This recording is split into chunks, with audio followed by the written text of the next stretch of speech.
The threshold.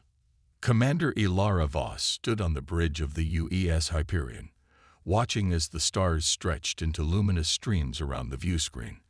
The experimental vessel hummed beneath her feet, its newly installed threshold drive sending vibrations through the hull that felt subtly different from conventional FTL engines. More of a pulse than a vibration, like a heartbeat pushing them through the fabric of space-time. Threshold integrity at 87%, Commander, reported Lieutenant Kai Chen from the navigation console. We're maintaining stable transit vectors, but there's an unusual harmonic in the quantum field. Ilara frowned, brushing a strand of auburn hair from her face. Define unusual, Lieutenant. The drive is consuming more energy than projected, and there's a temporal variance in the field. Chen's fingers danced across his console. Nothing critical, but it's outside expected parameters. Science Officer Dr. Maya Okafor approached with a tablet displaying a complex series of fluctuating graphs. The threshold drive is exploring, Commander. Exploring. Ilara raised an eyebrow. For lack of a better term, yes. Maya's dark eyes reflected the blue glow of her tablet. The quantum algorithms are adapting to space-time in ways we didn't anticipate. It's almost as if the drive is learning. Is it dangerous? Not necessarily, but it might affect our arrival time at Nova Proxima. Ilara nodded, turning back to the view screen.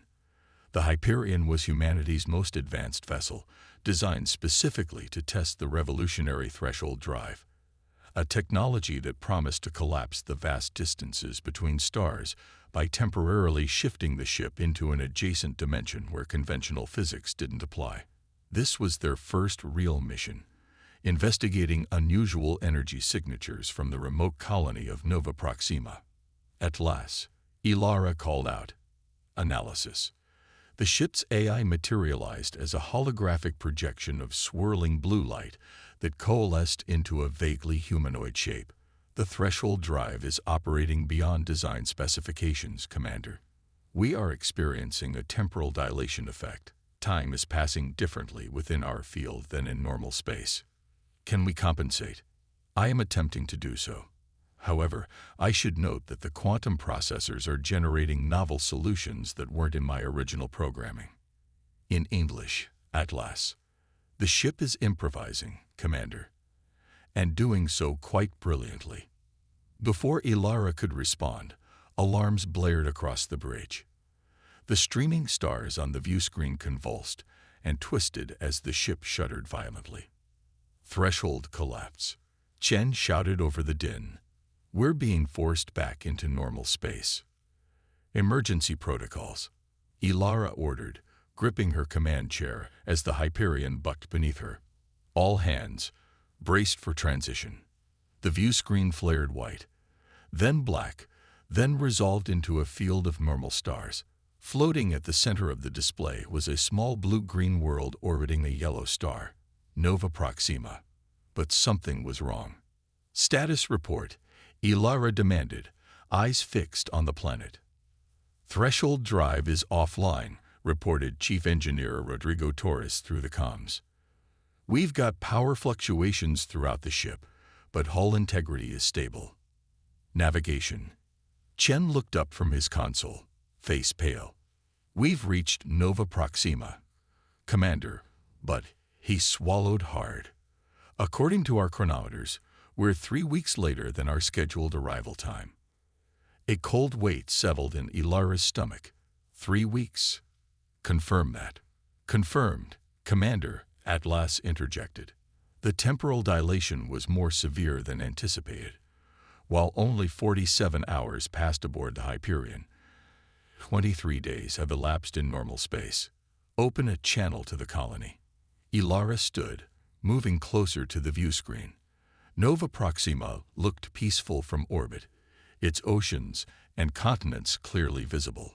Communications Officer Layla Zohir shook her head. No response on any frequency, Commander. I'm not even detecting the automated navigation beacons. Scan the colony sites. Maya's fingers flew across her console. I'm detecting extensive structural damage to the main settlement. Multiple heat signatures consistent with recent weapons fire. Background radiation suggests. She trailed off, her expression grim. Suggests what, Doctor? Quantum weaponry, Commander. Highly advanced, and definitely not human in origin.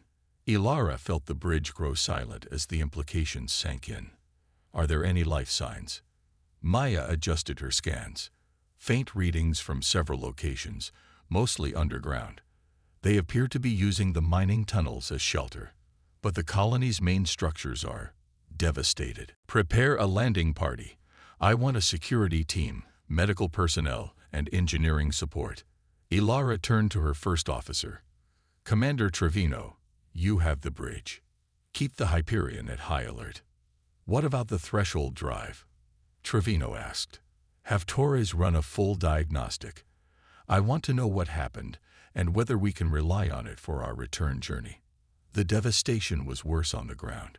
Ilara led her team through the ruins of what had once been Nova Proxima's administrative center, now reduced to blackened rubble and twisted metal. The air smelled of ozone and ash, and an eerie silence hung over the landscape, broken only by the crunch of debris beneath their boots. Commander, called Security Chief Hassan from several meters ahead. You need to see this. Ilara picked her way through the rubble to where Hassan stood before a partially collapsed wall. The surface was marked with strange, swirling patterns that seemed to shimmer slightly, as if not quite solid. What am I looking at, Chief? Some kind of residual energy signature. According to my scans, these patterns are still active at a quantum level. He gestured to similar markings on nearby debris. They're all over the colony. Whatever weapon did this, it wasn't just destroying matter. It was rewriting it somehow. Dr. Liu, the team's xenobiologist, ran his scanner over the patterns. These signatures don't match any known weapons technology. The quantum variance suggests they operate on principles we barely understand. Commander, one of the security officers called from the edge of a collapsed building. Movement detected beneath the surface, approximately 50 meters down. Ilara made her way to a half-buried access hatch. This leads to the mining tunnels. The colonists might be sheltering down there.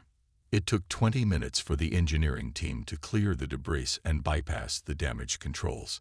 The hatch opened with a hiss of pressurized air, revealing a dark tunnel sloping downward.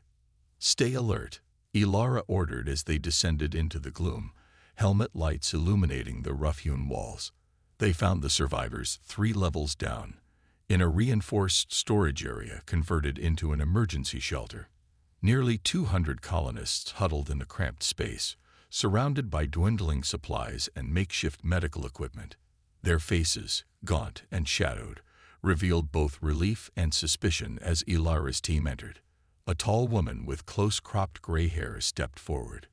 I'm Director Elena Santiago. You're from Earth Fleet. Ilara nodded.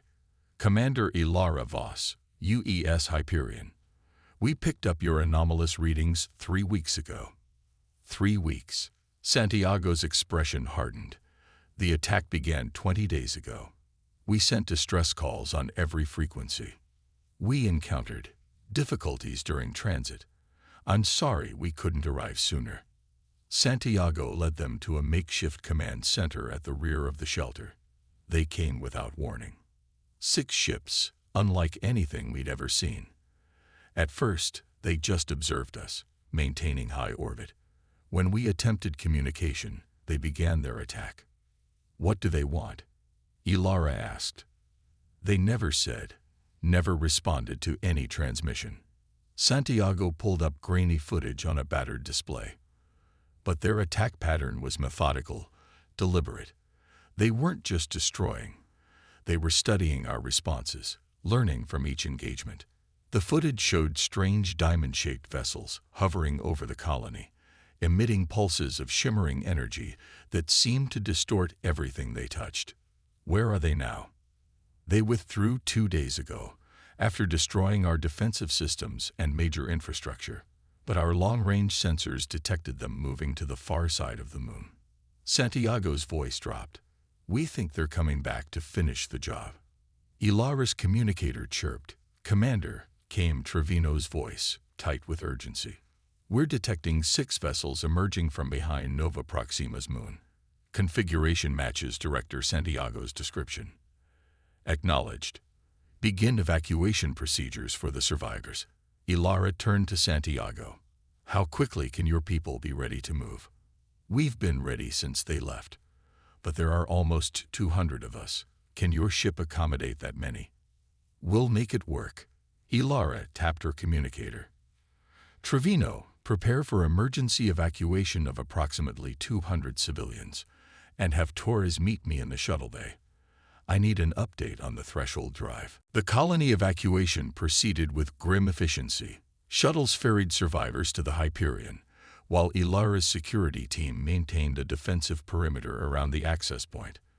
By the time Ilara boarded the final shuttle with Santiago and the remaining colonists, the alien vessels had entered high orbit.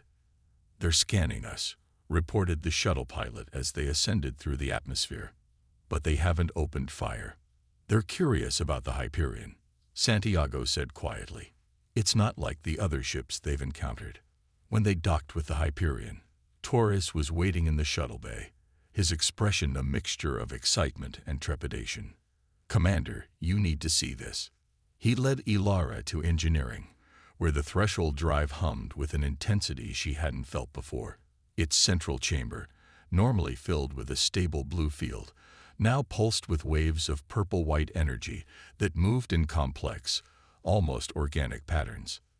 The malfunction wasn't a malfunction, Torres explained, gesturing to displays showing real-time analysis of the drive's activity. "When we entered threshold space, the quantum field interacted with the drive's processors in ways we never anticipated. It evolved." "Evolved into what exactly?" "That's the thing, Commander. I'm not entirely sure, but Atlas has a theory." The AI's holographic form materialized beside them. "The threshold drive no longer simply transports the ship through adjacent dimensional space, Commander. It now has the capacity to manipulate the time stream itself, creating localized fields where temporal physics can be controlled." "You're saying we have a time machine?" "Not precisely. We cannot travel backward in time. But we can create bubbles where time flows differently, faster, slower, or in more complex configurations. And we can project temporal echoes."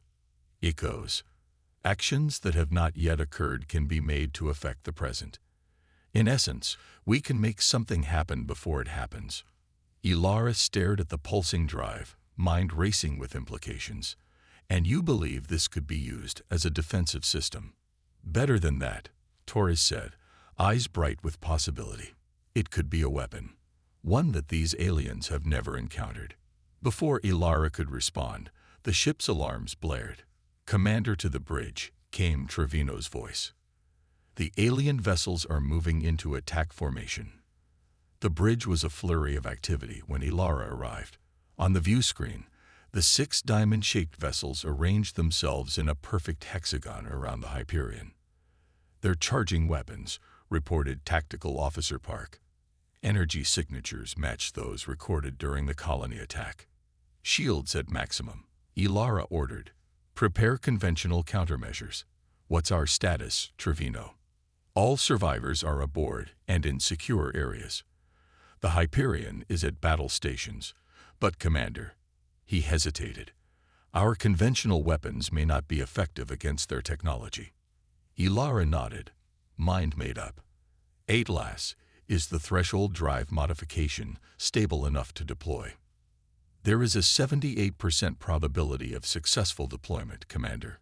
However, I cannot predict all possible outcomes of such an unprecedented technology." "We don't have the luxury of certainty." Ilara turned to Torres, who had followed her to the bridge. "Engineer, initiate what you're calling temporal echoes. Target the lead vessel." "Commander," Atlas interrupted, "I must recommend a more comprehensive approach. What you need is not just a targeted weapon, but a strategic system, what I would designate as the Echo Protocol." "Explain." "A full integration of the threshold drive's temporal capabilities with our defensive and offensive systems. It would create a field around the Hyperion where time itself becomes our ally. The view screen flashed as the alien vessels fired their first salvo. The Hyperion shuddered under the impact, shields flaring. Shields at 60%, Park reported. They're preparing for another volley. Ilara made her decision. Implement the Echo Protocol, Atlas. All hands, prepare for temporal engagement. As the alien ships closed in for the kill, the threshold drive's energy surged through the Hyperion. The normal hum of the ship deepened to a resonant pulse that seemed to vibrate through reality itself. On the view screen, the stars around the alien vessels began to blur and shift, as if seen through rippling water. Echo Protocol engaged, announced Atlas calmly. Welcome to temporal warfare, Commander. Temporal warfare. The bridge of the Hyperion transformed as the Echo Protocol engaged. Reality seemed to smear at the edges, afterimages of the crew's movements lingering in the air for seconds after they occurred.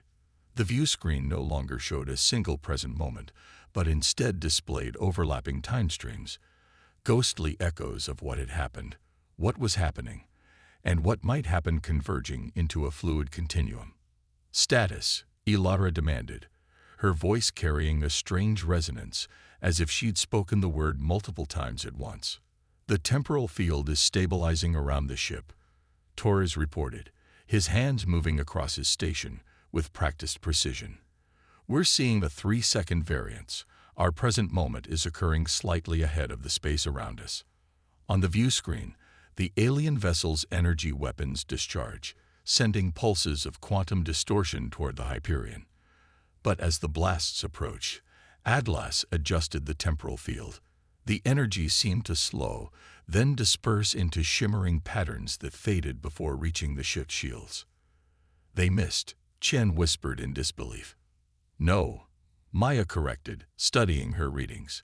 We moved the ship 3 seconds into the future relative to their weapons. By the time their attack reached our coordinates, we were already elsewhere in the time stream. Ilara leaned forward. Can we counterattack? Conventional weapons would be subject to the same temporal disparity, Atlas explained, its holographic form now leaving trails of light as it moved. However, I have another solution. The AI interfaced directly with the ship's systems, channeling energy from the threshold drive to the Hyperion's defensive arrays. Pulses of temporal energy radiated outward, creating spherical distortions around 3 of the alien ships. Within these bubbles, time accelerated dramatically. The effect was immediate and devastating. Metal structures that should have lasted centuries experienced decades of atomic degradation in seconds. Hull plating oxidized, circuitry decayed, and energy systems destabilized. One vessel simply came apart, its components separating as if in slow motion, while its internal systems aged years in moments. My God, Trevino breathed. We're not attacking their ships, we're attacking their place in time. The remaining alien vessels adjusted quickly, altering their energy signatures in ways that seemed to partially shield them from the temporal effects. They'd regrouped, forming a tighter formation as they launched a new salvo of weapons. They're learning, Maya warned, adapting their quantum fields to resist our temporal manipulation. This time, when their weapons hit, the Hyperion shuddered violently. Sparks erupted from several consoles as power fluctuated throughout the ship. Shields at 42%, Park reported. The temporal field absorbed much of the impact, but they found a way to partially synchronize with our time stream. Ilara turned to Maya. You said the threshold drive allows us to project future actions into the present. How exactly does that work? Maya exchanged glances with Atlas before answering. In theory, we can create what Atlas calls causal loops. Actions we intend to take can be projected backward along our personal timeline, creating an echo that affects the present. In practice, Commander, Atlas elaborated, you could fire weapons that haven't been fired yet, make course corrections before obstacles appear, or react to an enemy's attack before they launch it. But there's a cost, Torres added grimly. Each manipulation strains the threshold drive and destabilizes our position in normal spacetime. If we push too far, we could become untethered from conventional reality. Ilara nodded, processing the implications. Park, target the alien vessels with all conventional weapons. Atlas, can you create a firing solution that exists in both our present and their future? Calculating. The AI confirmed. I am projecting a weapons deployment that will occur 2.7 seconds from now and echoing it into our current time frame. On the tactical display, phantom targeting vectors appeared, showing not where the alien ships were, but where they would be moments later. As Park locked weapons onto these projected positions, the Hyperion's phase cannons discharge, hitting targets that technically weren't yet there. The effect was spectacular. 2 more alien vessels broke apart as weapons fire struck them from coordinates they hadn't anticipated, bypassing shields calibrated for attacks coming from conventional space. They're retreating, Chen announced as the 3 remaining ships accelerated away from the Hyperion, their diamond shapes distorting as if struggling against the temporal distortions still rippling through space. No, Santiago said quietly from where she stood at the back of the bridge. They're not retreating. They're regrouping. The director's assessment proved correct. The alien vessels took up new positions, this time forming a triangular pattern that somehow seemed to stabilize the space between them. Energy began to flow from ship to ship, creating a network that pulsed with increasing power. They're establishing some kind of unified field, Maya reported, frowning at her readings. It's countering our temporal manipulations by linking their ships into a single quantum-entangled system. More concerning, Atlas added, they appear to be attempting to replicate aspects of our temporal technology. They are remarkably adaptive. As if to prove the eye's point, one of the alien vessels suddenly vanished, reappearing instantaneously at the Hyperion's port flank. It fired before the human ship could react, its energy beam striking with devastating precision. The impact threw Ilara against her command chair as systems overloaded throughout the bridge. Emergency lighting flickered on as main power fluctuated. Direct hit to our port shield generators, Torres reported through the smoke now filling the bridge. Threshold drive power fluctuating. The temporal field is becoming unstable. They're positioning for another strike, warned Park. All 3 vessels coordinating. Ilara pulled herself back into her chair, mind racing. Atlas, what happens if we expand the temporal field to encompass all 3 ships simultaneously? That would require redirecting all available power to the threshold drive, including life support reserves, the AI cautioned. And the field would be too diffused to maintain consistent temporal manipulation. What if we don't try to maintain consistency? What if we create deliberate temporal chaos? Atlas's holographic form flickered as it processed the suggestion. A fascinating approach, Commander. By creating multiple conflicting time streams within their formation, we could potentially disrupt their coordination. However, this would accelerate the threshold drive's deterioration exponentially. How long would we have before critical failure? Approximately 7 minutes. After that, the temporal distortions would begin affecting the Hyperion itself. Ilara made her decision. Do it. And while their formation is disrupted, I want everything we have targeted on the central vessel. As Atlas redirected power to the threshold drive, the ship's lighting dimmed further. The hum that had permeated the Hyperion since the Echo Protocol's activation deepened to a bone-rattling resonance that made speech difficult. On the view screen, the space around the alien formation began to distort violently. Each vessel suddenly appeared to exist in multiple states simultaneously, phantom images showing positions slightly ahead or behind their actual location in time. The precise triangle they had formed wavered as each ship experienced time at different rates. Their coordination is breaking down, Maya reported, voice tight with excitement. The quantum entanglement can't maintain stability across different temporal planes. Ilara didn't waste the opportunity. Fire everything we have at the central vessel. Now, the Hyperion's remaining weapon systems unleashed a barrage of conventional and temporal attacks. Phase cannons, torpedoes, and pulses of distorted time converged on the lead alien ship, Its defensive fields flickered and failed as it struggled to exist in a coherent time frame. For a moment, the alien vessel seemed to implode, collapsing inward as temporal forces crushed it from multiple directions at once. Then it exploded outward in a blinding flash that sent quantum shrapnel cascading through normal space. The shockwave hit the Hyperion like a physical blow. Consoles exploded in showers of sparks, and gravity momentarily failed throughout the ship. When it returned, Ilara found herself on the floor, ears ringing and vision blurred. "Report," she managed, pulling herself up using her damaged command chair. "The central alien vessel has been destroyed," Park confirmed, wiping blood from a cut on his forehead. "The other two have been severely damaged, but are still operational. They're withdrawing to a safe distance. The threshold drive is reaching critical levels," Torres warned, his voice strained. "The temporal field is collapsing. We have maybe 3 minutes before complete system failure." Ilara turned to Atlas, only to find the AI's holographic form flickering erratically, its normally fluid movements now jerky and disjointed. "Atlas, status. My quantum processors are being affected by temporal feedback," the AI responded, its voice shifting between different pitches and speeds. "I am experiencing multiple timeline variants simultaneously. It is disorienting. Can you maintain the echo protocol long enough for us to finish this?" "Yes, but not safely. The temporal distortions are beginning to affect the ship's structural integrity. And I'm detecting something else. The alien vessels are emitting a new type of energy signature."